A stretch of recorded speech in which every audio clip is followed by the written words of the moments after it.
الحمد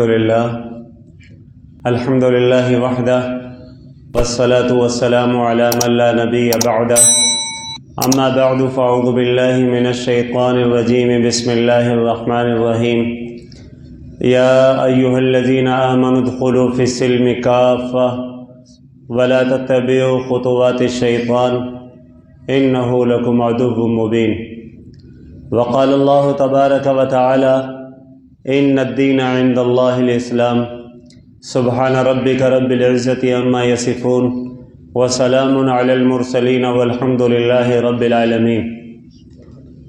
حضرت محترم، اللہ رب العزت کا پاک ارشاد ہے کہ اے ایمان والو، تم سب کے سب پورے کے پورے اسلام میں داخل ہو جاؤ۔ پورا اسلام کیا ہے؟ اسلام صرف نماز پڑھنے کا نام نہیں ہے، صرف روزے رکھ لینے کا نام نہیں ہے، صرف حج اور زکوٰۃ ادا کر دینے کا نام نہیں ہے، بلکہ اسلام نام ہے 5 چیزوں کے مجموعے کا۔ سب سے پہلی چیز ہے عقائد درست ہوں، جس طرح اللہ اور اس کے رسول نے بتلایا ہے اس کے مطابق عقائد ہوں۔ اگر عقائد ہی درست نہیں ہیں تو ظاہر ہے پورے اسلام کی عمارت ہی منہدم ہو جائے گی۔ اگر توحید کی جگہ شرک ہو اور اسی طرح سنت کی جگہ بدعت ہو، جناب فرشتوں پر ایمان ہی نہ ہو، قیامت کو مانتا ہی نہ ہو، اللہ کی کتابوں پر ایمان نہ ہو، اللہ کے رسولوں کو جانتا پہچانتا نہ ہو، تو ظاہر عقائد ہی ٹھیک نہیں ہے نا۔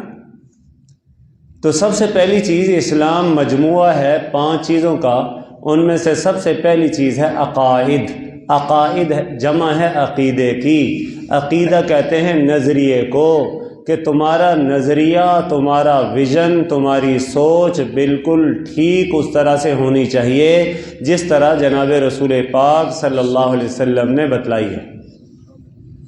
اللہ کی توحید کا قائل ہو، رسولوں کو مانتا ہو، فرشتوں پر ایمان ہو، اللہ کی آسمانی کتابیں، صحیفے، ان کو برحق سمجھتا ہو، جانتا ہو، آخرت کے دن پر ایمان ہو، اچھی بری تقدیر کو پہچانتا ہو، مرنے کے بعد دوبارہ اللہ کی بارگاہ میں پیش کیا جائے گا، ان 7 چیزوں پر ایمان ہو۔ تو پہلی چیز کیا تھی؟ عقائد، وہ ٹھیک ہونے چاہیے۔ نمبر 2، عبادات بھی صحیح ہوں۔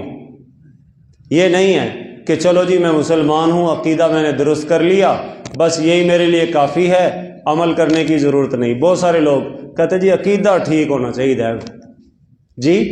بھائی عقیدہ بھی ٹھیک ہو، لیکن اللہ کا حکم کیا ہے؟ پورے اسلام میں داخل ہو جاؤ، اور پورے اسلام میں جس طرح عقائد ہیں اسی طرح عبادات ہیں۔ اب وہ عبادات کون سی ہیں؟ عبادات میں نماز، روزہ، حج، زکوٰۃ، جہاد فی سبیل اللہ، یہ 5 عبادتیں ایسی ہیں جن کو ادا کرنا ہے۔ نماز تو روزانہ کی بنیاد پر دن میں 5 مرتبہ اللہ نے فرض کی ہے اور روزہ اللہ نے سال کے 1 مہینوں کا فرض کیا ہے۔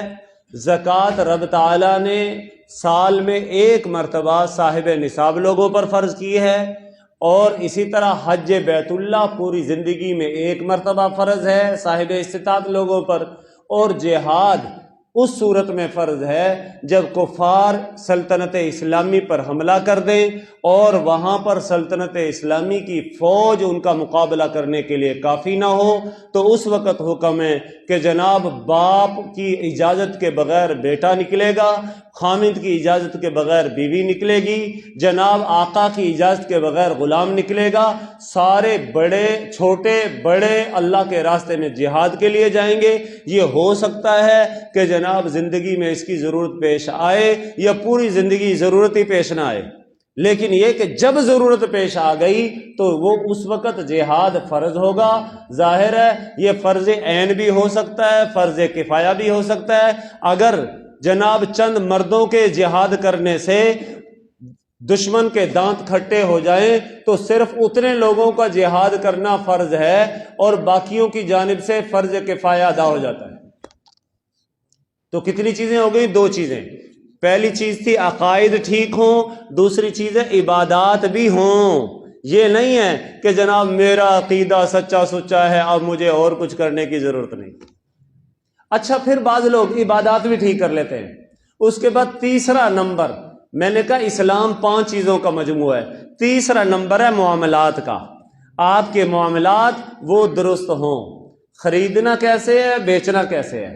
جی بیع و شراء، لینے دینے کے معاملات، جی وہ سارے کے سارے، طلاق، نکاح، عتاق، اور اسی طرح آپس میں رشتے ناطے کرنا، یہ سارے کے سارے معاملات بھی اللہ کے حکم اور جناب رسول اللہ کے طریقے کے مطابق ہیں۔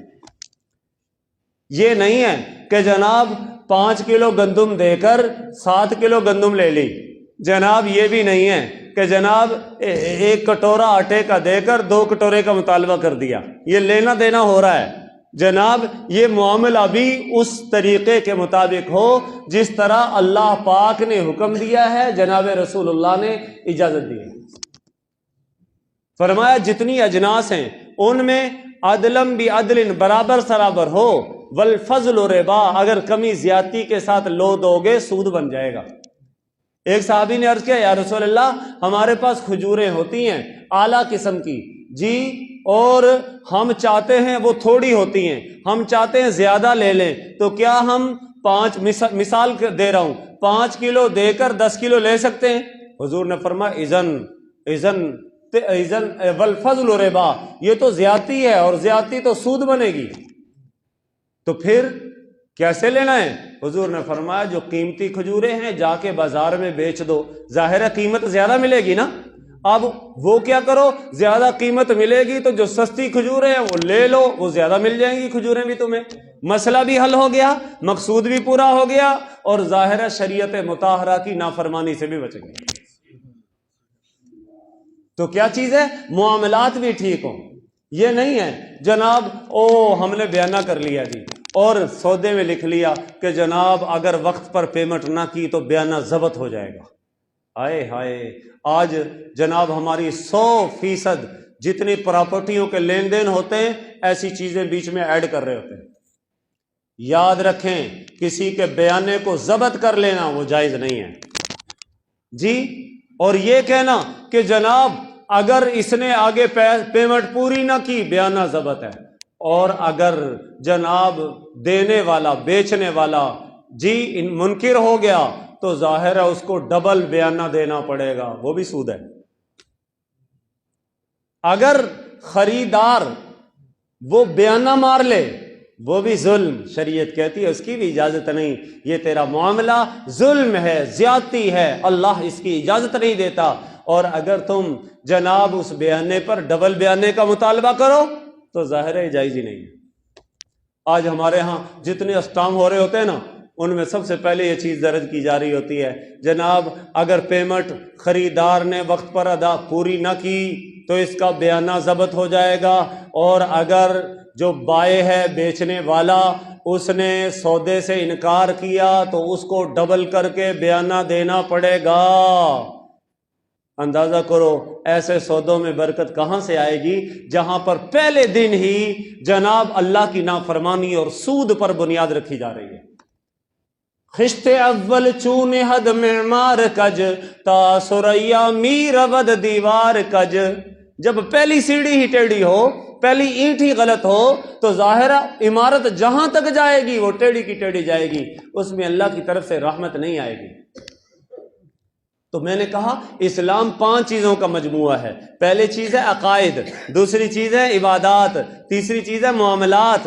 اب لوگ کیا کرتے ہیں، عقائد بھی ٹھیک ہے جی، چلو جی عبادات بھی ٹھیک ہے، معاملات میں حلال اور حرام کا مسئلہ ہے، اس کے اندر بھی اپنے آپ کو بچانے کی کوشش کرتے ہیں۔ اب آگے کیا ہے جناب، اس سے آگے چوتھی چیز اخلاق ہے۔ وہ اخلاق کو دین ہی نہیں سمجھتے لوگ۔ اخلاق کا معنی خلق کی جمع ہے، خلق کہتے عادات کو، عادات کا معنی جناب عاجزی ہو، تکبر نہ ہو جی، اور اسی طرح شکر کی کیفیت ہو، نہ شکری کا مادہ نہ ہو، جناب لوگوں کی دل جوئی کے معاملات ہوں، کسی کی دل شکنی نہ کر رہا ہو جی، طعن و تشنیع نہ کرے جی، کسی کے عیب تلاش نہ کرے جی، یہ ساری کی ساری عادات ظاہر ہے وہ اس میں تکبر ہے، نخوت ہے جناب، اور تحقیر ہے، کسی کی تذلیل کرتا ہے، کسی کو حقیر سمجھتا ہے جناب، اسی قسم کے دل کے اندر کینہ ہے، بغض ہے، گھٹن ہے، حسد ہے، جلن ہے، اور کسی کی نعمتوں کو دیکھ کر کڑ رہا ہے، تو شریعت مطہرہ کیا کہہ رہی ہے؟ اوہو، تو یہ سمجھے بیٹھا تھا میرا عقیدہ ٹھیک ہے، میری عبادات ٹھیک ہیں، میرے معاملات ٹھیک ہیں، اور اخلاق کو تو دین نہیں سمجھتا؟ شریعت کہتی ہے نہیں، تیرا دین ابھی مکمل نہیں ہے۔ اللہ نے تو حکم دیا تھا کیا؟ یا ایھا الذین آمنوا ادخلوا فی السلم کافہ، ایمان والو پورے کے پورے اسلام میں داخل ہو جاؤ۔ اور میں تو ابھی 5 چیزوں کا نام اسلام تھا، ابھی 3 چیزوں میں داخل ہوا ہوں، اخلاق تو میرے ایسے ہیں ہی نہیں جیسا کہ اللہ کے رسول نے بتلائے ہیں۔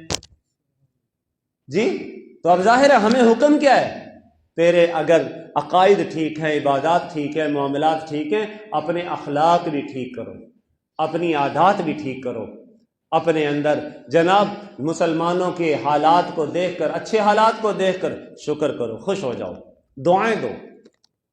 اللہ اکبر، ہمارے اکابر بہت عالی شان والے تھے، عالی ظرف والے تھے، فرمایا کرتے تھے کہ یقین جانو جب کوئی بچی، بہن، بیٹی نقاب اوڑھ کر پردے میں، برقعے میں جا رہی ہو، میں دل سے دعائیں کیا کرتا ہوں۔ ہمارے بہت سارے اکابر کی کہتے دل سے دعائیں نکلتی ہیں، اللہ یہ تیرے نبی کے حکم اور تیری شریعت کی جی اتباع میں جناب، یہ باہر آس پاس تو بہت ساری بے حجاب بے پردہ بہنیں بیٹیاں پھیر رہی ہیں، لیکن یہ تیرے حکم کو پورا کرنے کے لیے اللہ تیری اطاعت اور فرما برداری میں پردہ کر کے نقاب اوڑھ کے جا رہی ہے۔ اللہ تو اس کو دنیا کی بھی عزتیں عطا کر، اللہ آخرت کی بھی سرخ رویاں عطا کر۔ تو کسی کو اچھی حالت میں دیکھ کر اس کے لیے دعائیں کرتے تھے، اور آج ہمارے ہاں اللہ رحم فرمائے، کسی کی اچھی حالت دیکھیں تو اس پہ جلتے بھنتے ہیں۔ جی تو کیا چیز ہے؟ چوتھی چیز، اخلاق بھی ٹھیک ہونے چاہیے۔ اچھا، حضرت تھانوی نور اللہ مرقدہ نے لکھا بعض اوقات لوگ اپنے اخلاق بھی ٹھیک کر لیتے ہیں۔ جی وہ کہتے جی عادات میری اچھی ہونی چاہیے ورنہ لوگ برا بھلا کہیں گے، لیکن اس سے آگے 5ویں چیز اسلام کی ہے معاشرت۔ معاشرت کہتے ہیں رہنے سہنے کے اطوار اور طور طریقوں۔ رہنا سہنا کیسے ہے؟ جی عادات اچھی کر لی، اخلاق تواضع آ گئی، شکر آ گئی، انابت آ گئی، اور اللہ رب العزت کے ساتھ محبت والا تعلق آ گیا، ساری چیزیں آ گئی ہیں، لیکن ہوتا کیا ہے؟ رہنے سہنے کے اسلامی طریقے نہیں ہیں۔ مثال کے طور پہ شریعت کہتی ہے جناب آپ نے ملنا ہے، ایک دوسرے سے ملنا ہے تو ایک دوسرے کو سلام کرو۔ جی اب سلام کرنے کے حوالے سے اللہ اکبر، پیارے نبی صلی اللہ علیہ وسلم نے فرمایا افشوا السلام، سلام کثرت سے کیا کرو، تمہارے آپس میں محبتیں بڑھ جائیں گی۔ جی ہر بڑا چھوٹے کو، چھوٹا بڑے کو سلام کرے۔ جی چلنے والا بیٹھنے والے کو، کھڑے کو سلام کرے، کھڑا ہوا بیٹھے ہوئے کو سلام کرے۔ جی اور فرمایا کہ ظاہر ہے جیسے سلام کرنا سنت ہے تو اس کے بارے میں مسائل ذرا سمجھنے کے ہیں، اس کا جواب دینا واجب ہے۔ جی اگر سلام آدمی بلند آواز سے کر رہے ہیں نا تو جواب دینے والے پر بھی واجب ہے بلند آواز سے کہے وعلیکم السلام ورحمۃ اللہ وبرکاتہ۔ جی حضرت صلی اللہ علیہ وسلم بیٹھے تھے، ایک آدمی آیا، اس نے آ کے کہا السلام علیکم، حضور علیہ السلام نے سلام کا جواب دیا اور فرمایا 10۔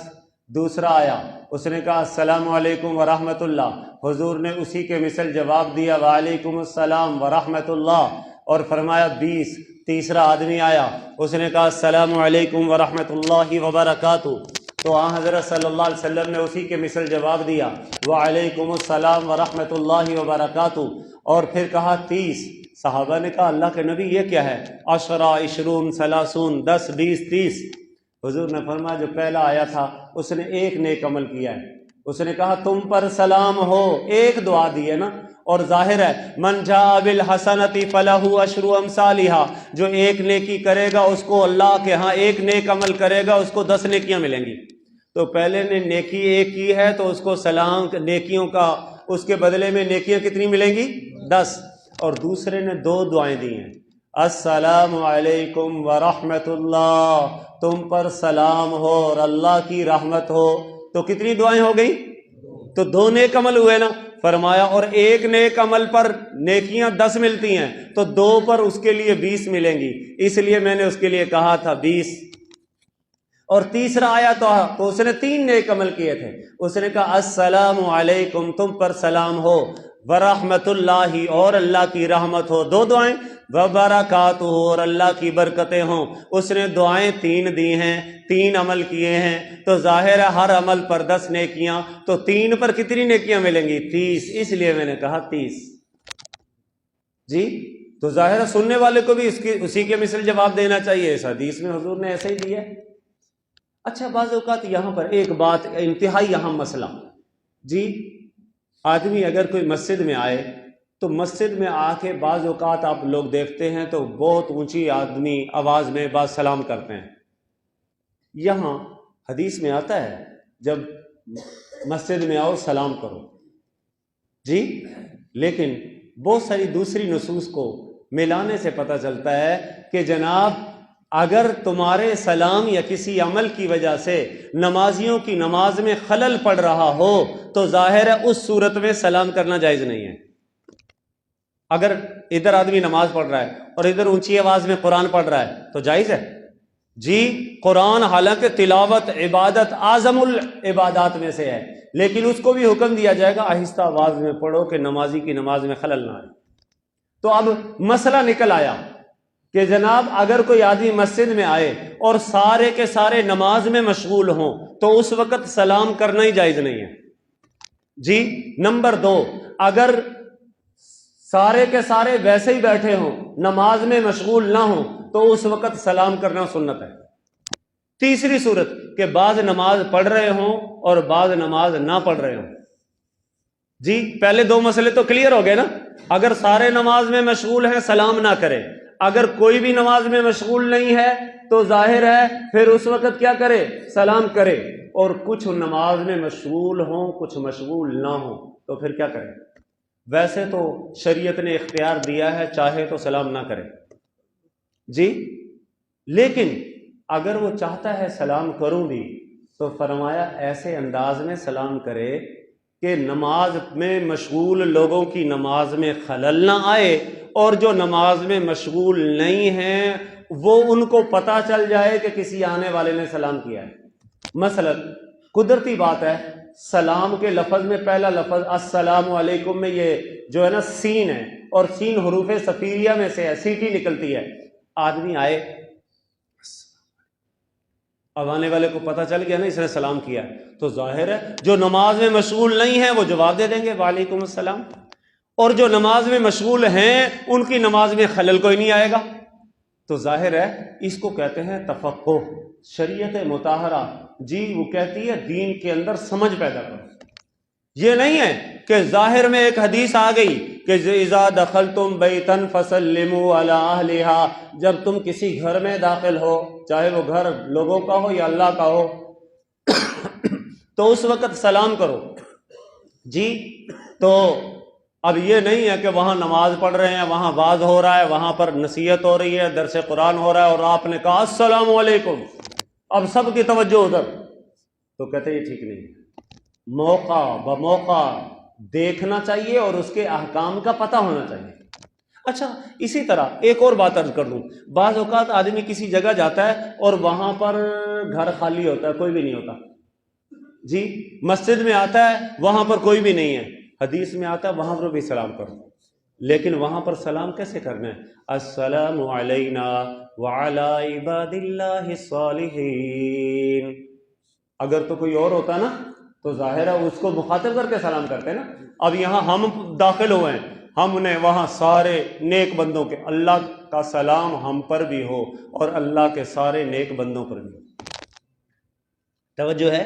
اب یہ ہے معاشرت، رہنا سہنا کیسے ہے، مسجد میں جانا ہے تو کیسے جانا ہے، کس حوالے سے، کیا تمہارے اندر مطلب ہے، کس جانے کا انداز کیا ہو، یہ ساری کی ساری چیزیں اس حوالے سے شریعت مطہرہ نے ہمیں آگاہ فرمایا۔ اچھا پھر بعض اوقات اور بھی بات ہے، سلام کرنا ہے تو سلام کی ترتیب کیا ہونی چاہیے؟ بڑا چھوٹے کو سلام کرے یا چھوٹا بڑے کو سلام کرے؟ شریعت کہتی ہے جو بھی سلام میں پہل کر لے اس کو اجر و ثواب ملے گا، اس کا اجر اور ثواب زیادہ ہے جی، جو سلام میں پہل کرے گا اس کا اجر اور ثواب زیادہ ہے، لیکن چھوٹے کو ترغیب دی ہے کہ بڑے کو سلام کرو جی۔ چلنے والے کو کہا ٹھہرے ہوئے کو سلام کرو، کھڑے قائم کو کہا قائد کو سلام کرو، بیٹھنے والے کو سلام کرو جی۔ اور بیٹھنے میں سلام کے حوالے سے جناب لہجہ کیسا ہو، شریعت نے یہاں تک بھی بتایا ہے۔ فرمایا جب بیٹا باپ کو سلام کرے تو پتہ چلنا چاہیے کہ بیٹے نے سلام کیا ہے، باپ نے نہیں جی۔ اب اگر مطلب ہے ابا جی کے پاس گیا اور کہا السلام علیکم، غصے میں آگے کہا جی، تو ظاہر ہے یہ ادب کے خلاف ہے، وہاں تو ویسے ہی حکم ہے قولا لہو قولا لینا، نرمی سے بات کرو اور لہجے میں مٹھاس ہو۔ السلام علیکم جی، ڈانٹ کا لہجہ ہے، لہجے میں کرختگی ہے، آواز میں اونچا پن ہے، شریعت کہتی ہے نہیں۔ بعض اوقات سلام کا انداز ہی ایسا ہوتا ہے کہ جناب دوسرا ناراض ہو جاتا ہے، اور بعض اوقات سلام کا انداز ایسا ہوتا ہے کہ وہ دوسرے کے دل کو موہ لیتا ہے جی۔ تو انداز، شریعت کہتی ہے ہر چھوٹا بڑے کو سلام کرے تو جس طرح بولنے کے انداز میں نرمی، لینونت، شفقت ہوتی ہے، وہ ادب ہوتا ہے، اسی طرح اس کے لہجے میں بھی ادب ہونا چاہیے۔ اور بڑا جب چھوٹے کو سلام کرے تو جس طرح بڑوں کو حکم ہے کہ تم اپنے چھوٹوں پر شفقت کرو جی، ان کو پیار دو، اسی طرح ان کو بھی انداز میں شفقت برتنی چاہیے۔ ایسا نہیں ہے کہ بڑا ہے تو وہ ذرا جناب کرخت آنکھیں نکال کر لہجہ اونچا کر کے سختی سے سلام کرے، شریعت کہتی ہے نہیں۔ اس لیے یہ معاشرت ہے، رہنا کیسے ہے ہم نے جی، اس کے ایک ایک جزئی کو شریعت مطہرہ نے بیان کیا ہے۔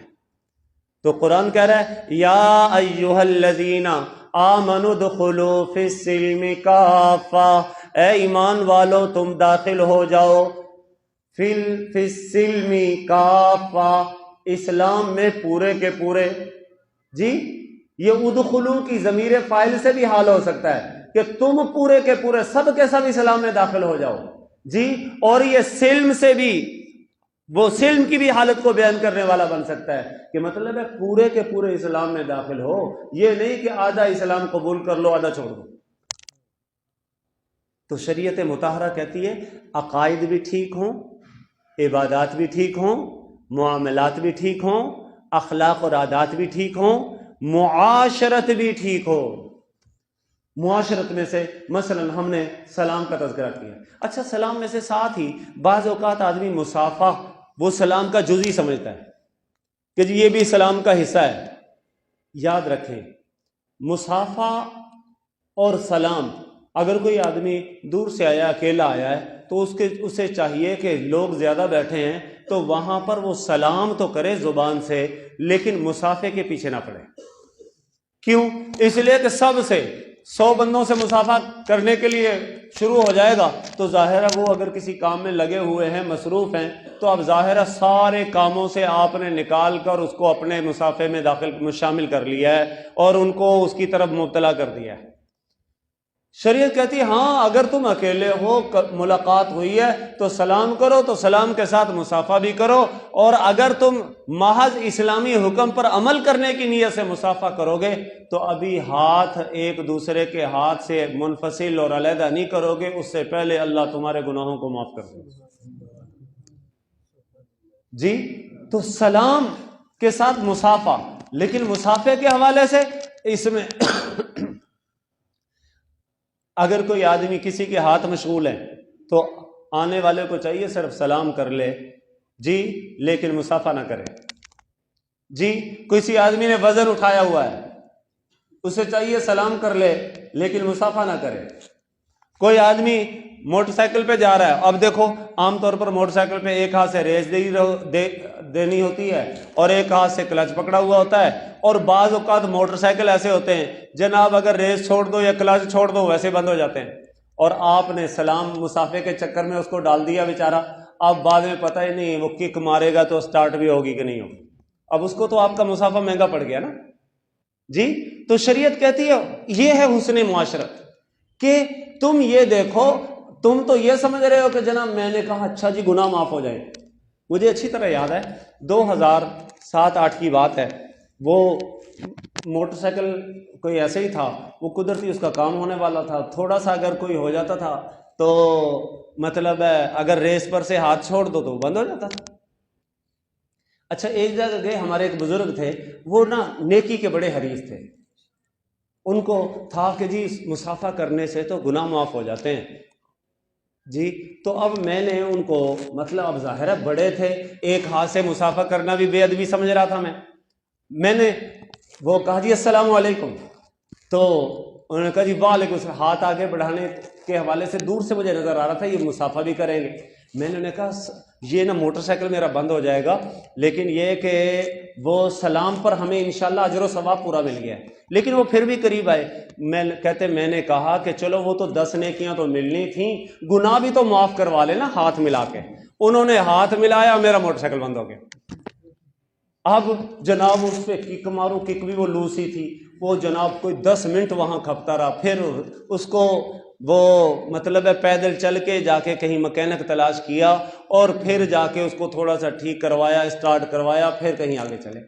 اب دیکھیں نا جی ٹھیک ہے، وہ گناہ معاف کرنے کے جذبے سے وہ کسی آدمی کو بھی جس نے ہاتھ جس کے مشغول ہیں، کوئی وزن اٹھایا ہوا ہے جی، یا اسی طرح وہ کسی اور کام میں ہے، تو اس وقت اگر مسافے کے معاملے میں پڑ جاؤ گے، شریعت تو یہاں تک کہتی ہے کہ اگر کوئی آدمی کھانا کھا رہا ہے نا، کھانا کھاتے وقت ادھر اس نے منہ میں لقمہ ڈالا ہوا ہے، تو شریعت کہتی ہے تم آ کے سلام بھی نہ کرو. کہیں ایسا نہ ہو وہ تمہارے سلام کا جواب دینے میں جناب وہ ادھر سے دانتوں میں کھانا چبا رہا ہے، ادھر سے زبان اس کی دانتوں کے کہیں نیچے آ جائے، دانت زبان کٹ جائے. شریعت اتنا خیال کرتی ہے جی. اگر اسی طرح کہیں باز ہو رہا ہے اور باز کے دوران کوئی آدمی آیا نا، اسے چاہیے خاموشی سے چپ کر کے آ کے بیٹھ جائے، بعد میں جب سلام کا موقع ملے اس وقت سلام کر لیں. یہ ہے حسن معاشرت. نبی کریم صلی اللہ تعالی علیہ وسلم نے جگہ جگہ ہمیں زندگی گزارنے کے ڈھنگ اور طریقے سکھائے ہیں. تو ہم انشاءاللہ پورے اسلام میں داخل ہوں گے نا جی. کوشش کریں ہمارے عقائد بھی ٹھیک ہوں، ہماری عبادات بھی ٹھیک ہوں، ہمارے معاملات خرید و فروخت کے وہ بھی ٹھیک ہوں، اور اسی طرح ہمارے اخلاق بھی، عادات بھی ٹھیک ہوں، ہماری معاشرت یعنی رہنے سہنے کے طریقے بھی ٹھیک ہوں. انشاءاللہ اس پر آگے بھی گفتگو چلے گی. اللہ کریم ہم سب کو توفیق عمل نصیب فرمائے. وآخر دعوانا ان الحمد للہ رب العالمین. کچھ